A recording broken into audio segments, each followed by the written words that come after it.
In the previous 10 episodes, I talked about the origin of the Jewish Christian scripture, how it came into being and spreaded across the world, and why these texts considered as sacred among the Jewish Christian community.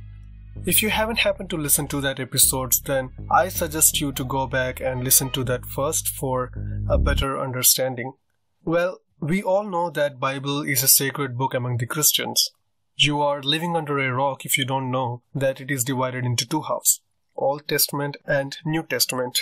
Old Testament is pretty much also followed by Jews as well, calling it as the Hebrew Bible, because it first emerged inside the Jewish community as a Hebrew literature work done somewhere in the ancient history.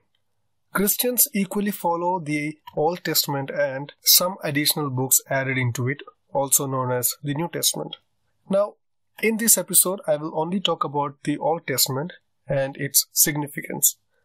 Christians call it the Old Testament because, they have a New Testament as well. So pretty much the literature with laws and teachings which came first is of course old and known as the Old Testament. But in the Jewish community, it is more known as the Hebrew Bible. Since they don't follow the New Testament, they have only one sacred collection of books, that is the Hebrew Bible. In the Hebrew language particularly, the Hebrew Bible is more known as Tanakh, spelled as T-A-T, N-A-Na and K-H-K, Tanakh. Now, what is this Tanakh word mean? Is it a translation for the word Hebrew Bible? No, not exactly. The word Tanakh is more of an acronym derived from the names of the three divisions of the Hebrew Bible. Yes, the Hebrew Bible is further divided into three subgroups. So the Tanakh term comes from the Torah, Neviim, Ketuvim. The first letter of the Hebrew term Torah, that is Ta, and the second letter Na of Tanakh comes from the term Neviim, whose Hebrew letter is Na, and then the term Ketuvim, whose Hebrew letter is Ka. So altogether known as Tanakh. Okay, now you might think, then why exactly subdivision? Is it really necessary? Well, I would say, as I mentioned in the previous episodes, Bible or the Hebrew Bible is a collection of books. The subdivisions are pretty much to distinguish between the literary works. For instance, Bible is a compilation of poems, hymns, narratives, storytellings, writings, and prophecies. And together these collection of 24 books in the Hebrew Bible are called as Tanakh, though divided into three parts, distinguishing literary work of teachings, writings, and prophets.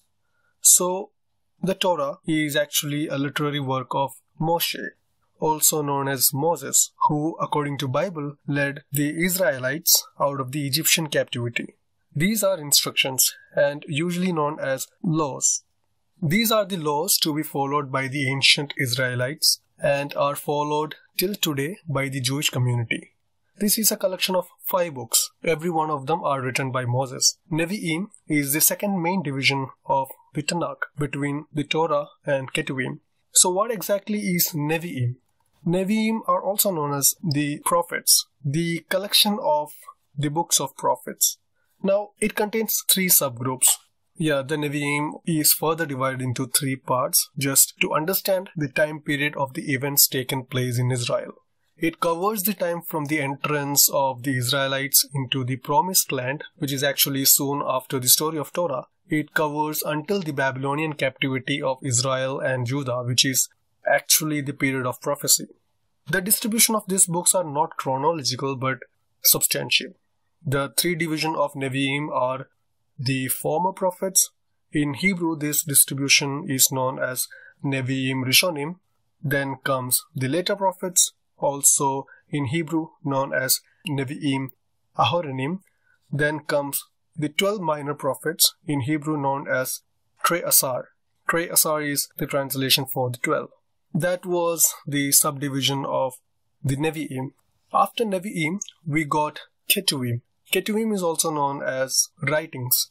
It altogether consists of 11 books.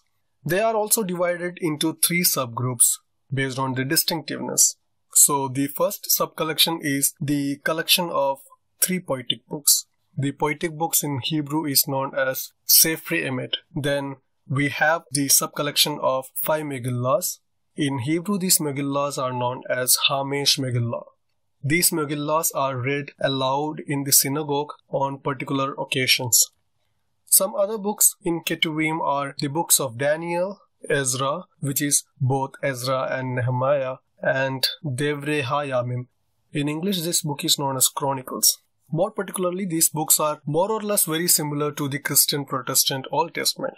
Few differentiable factors are the number and arrangements, and that the Old Testament is the first half of the complete Christian Bible. And Christians accepts this Jewish Hebrew Bible or the Tanakh as a biblical canon. And that 24 books in the Hebrew Bible is divided into 39 books in Protestant Bible, which is actually not a big deal.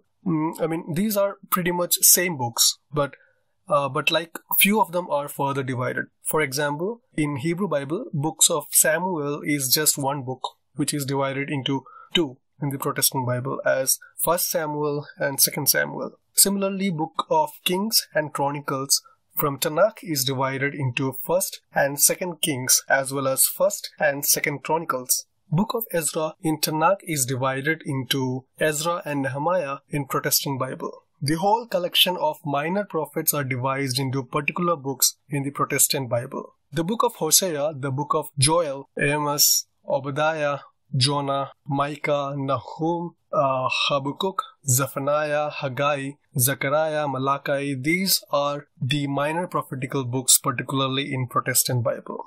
Now, the Deuterocanonical books, which is accepted as the biblical canon by the Orthodox and Catholic Christians, are actually considered as apocryphal books by both Jewish and Protestants, which technically means that these apocryphal books are not a part of Tanakh as well as Protestant Bible. Finally, I would say that the Jewish textual tradition never finalized the order of few of the books in the Bible, because these books are not particularly one, but are written by many individuals throughout the time period of almost 1500 years, and they were found from different places. The very common reason these books were considered as one were only because of the narrative storytelling which leads to one thing, the coming of Messiah and the changes in the world order and human condition towards the revelation. Later, the order of the books were finalized as per the ancient literary work found by the archaeologists, which were the Masoretic Codex, Aleppo Codex, and Leningrad Codex, and some old Spanish manuscripts as well, and of course the Dead Sea Scrolls. So this is Tanakh. Tanakh and the Protestant Old Testaments have many similarities and major differences too. But even though they are same, the perspective and common belief of the community which follows it has some certain differences. But if you are more interested in learning about the Hebrew text, it is important to use a good Tanakh. And I would recommend learning biblical Hebrew and not to rely on translations. Well, I hope this was helpful for you to know about the differences and similarities between the Jewish Christian scripture. To understand more, I suggest you to explore more in the next episodes. Again, thank you for being an active listener of the Stand Perspective. Alright you guys, thanks for listening to the Stand Perspective podcast series. I hope this was helpful for you. If it is, you can help share the podcast episode with other people who will also find it helpful. Or just go to iTunes and leave a review. Good or bad, just be honest with it. It will help this podcast to grow. You can be a part of our Facebook community, as well as I have this podcast available on my YouTube channel with some intriguing visuals. Apart from podcasts, you can also watch more short videos and video essays revolving around the same topic. Or if you just want to stick to the podcast, then that's cool. Please enjoy listening to them, and that's great, and I'm really happy to share this with you. I'll see you in the next episode with a new following topic. Till then, stay tuned and have a great day.